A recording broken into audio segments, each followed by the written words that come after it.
Assalamualaikum warahmatullahi wabarakatuh. Masih bersama saya di cerita-cerita misteri atau horor di channel Jadi Kita Yang TV Misteri. Sore itu telah seminggu terjadi teror di kampungku. Selepas maghrib, sesosok pocong mengerikan sering iseng menggedor-gedor pintu rumah warga. Pernah juga berapa kali jam 10 malam sosok itu beraksi. Namun yang lebih sering ketika hampir tengah malam tiba. Oh iya, perkenalkan, namaku Bayu, umurku 22 tahun dan aku masih bujang. Kebetulan aku bekerja sebagai satpam di sebuah tempat perbelanjaan di pusat kotaku.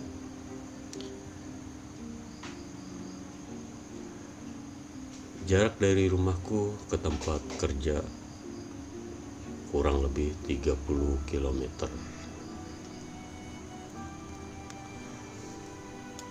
Aku terbiasa pulang pergi naik motor Metigo.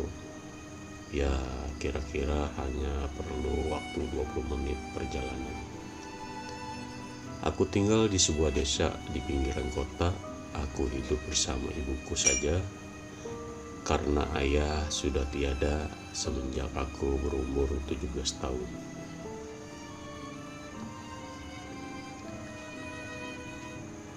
Hari itu kebetulan aku dapat shift pagi.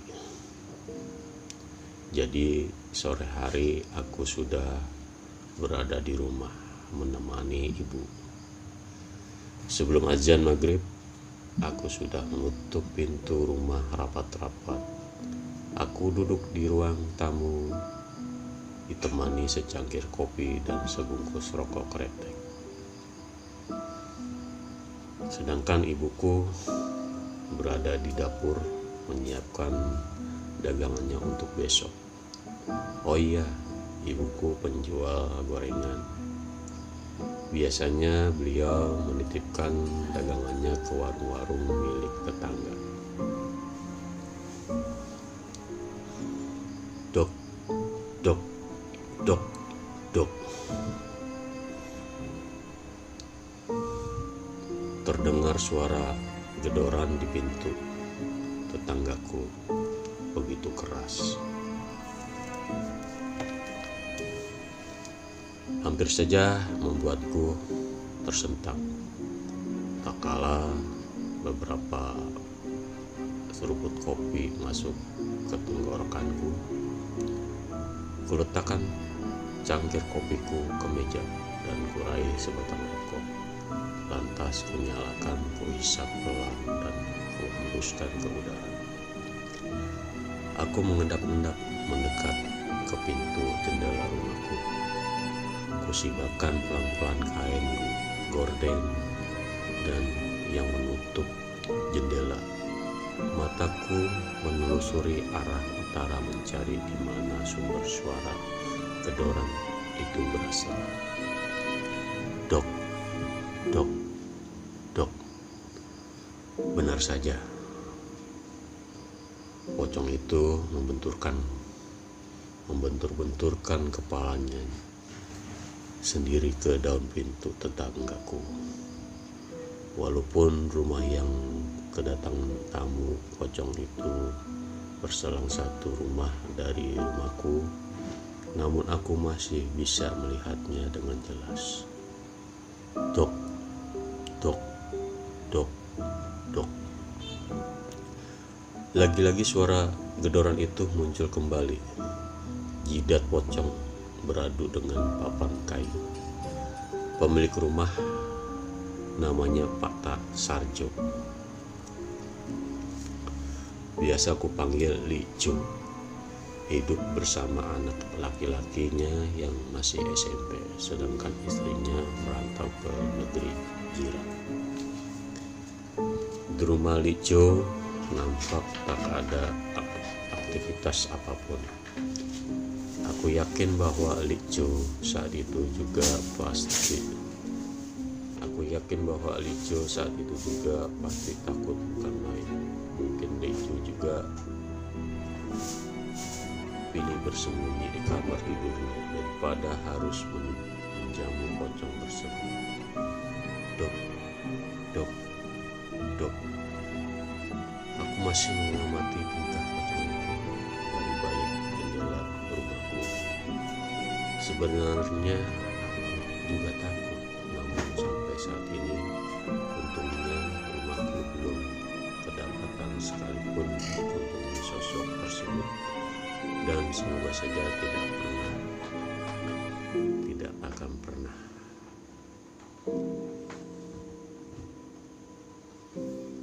Seandainya suatu saat nanti pocong itu bertamu ke rumahku,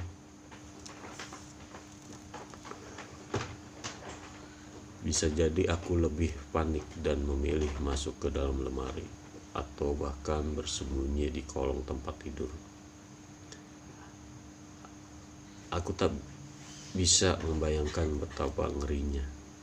Rumah Lijo sudah kali ketiga ini dikunjungi pocong, dan gilanya lagi, aku juga iseng menghitung dan mengamatinya. Dok, dok, dok. Setelah membenturkan kepalanya ke pintu, secara tiba-tiba pocong itu menoleh ke arahku cepat. Aku kaget bukan main, jantungku seolah mau copot. Saking kagetnya aku terjerembab ke belakang. Bayu, ucap seseorang dari belakang. Aku semakin kaget lagi.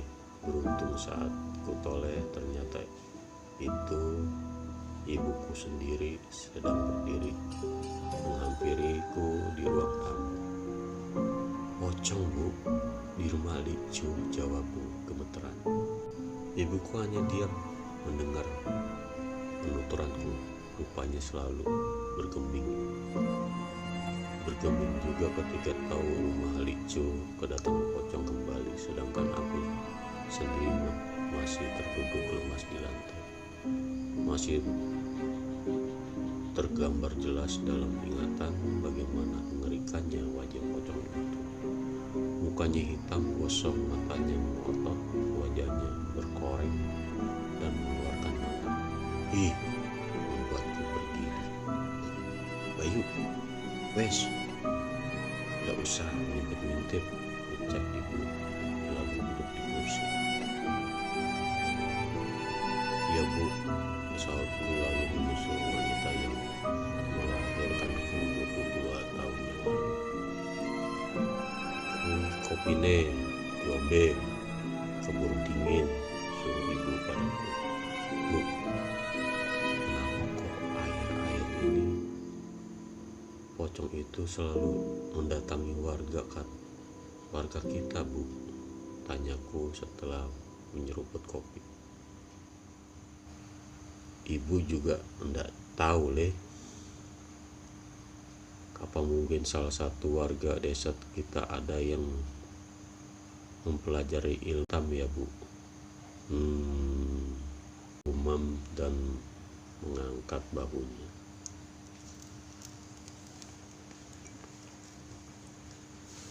Atau jangan-jangan ada yang sedang melakukan persugihan pocong ya, Bu? Gak mungkin, Le. Soalnya belum ada kabar warga kehilangan duit. Atau mungkin desa kita kena kutukan. Bu, kutukan apa? Ya, Bu. Hehehe.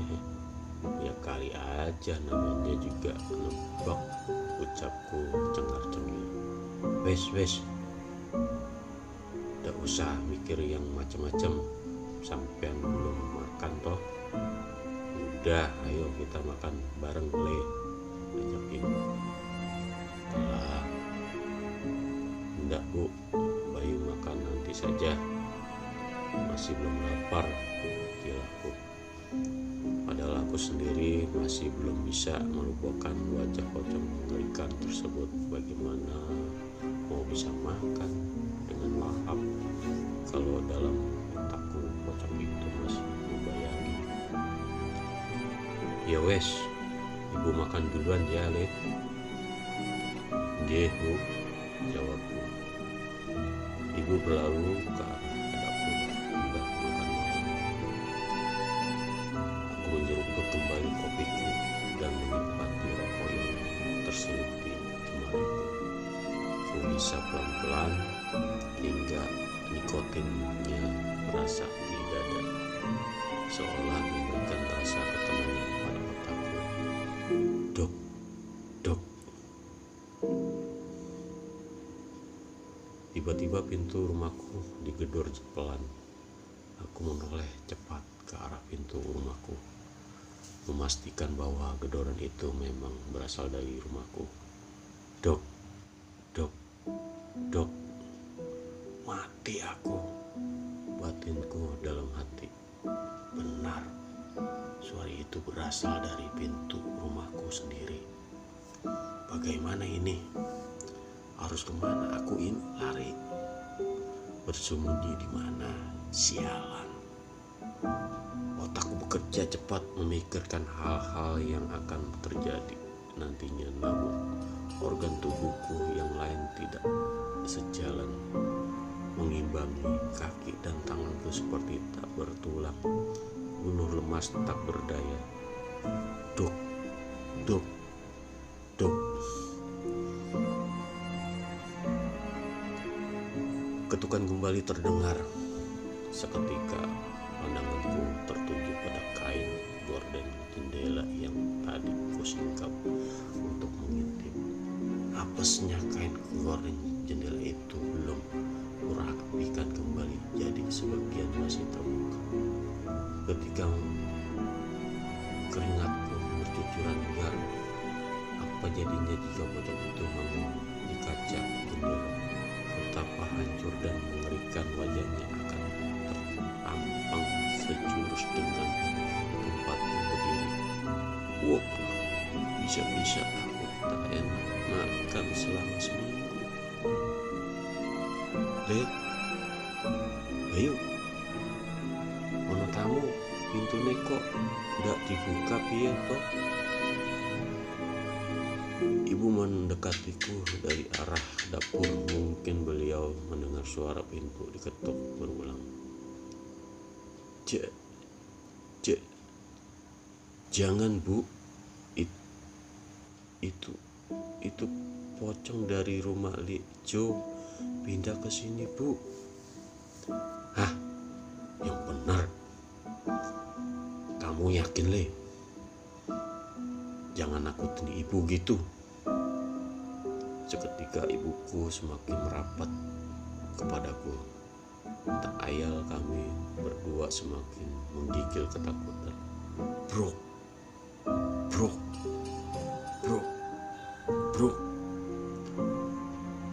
Mendadak gedoran pintu rumahku semakin keras dan brutal, seolah-olah pintu rumah kami ingin didobraknya. Le, piye iki Le? Ibu semakin risau sambil memegang lenganku. Sebagai anak laki-laki satu-satunya, aku berusaha menenangkan ibu. Ndak apa-apa Bu, kita tenang aja. Sebaiknya kita berdua dan membaca ayat kursi Bu, ajakku pada ibu. Kemudian ibuku mengangguk tanda setuju. Bismillahirrahmanirrahim. Setelah membaca surat kursi, kami berdua membaca lantunan ayat kursi bersama dengan suara lantang dan agak gemetar. Setelah membaca sampai ke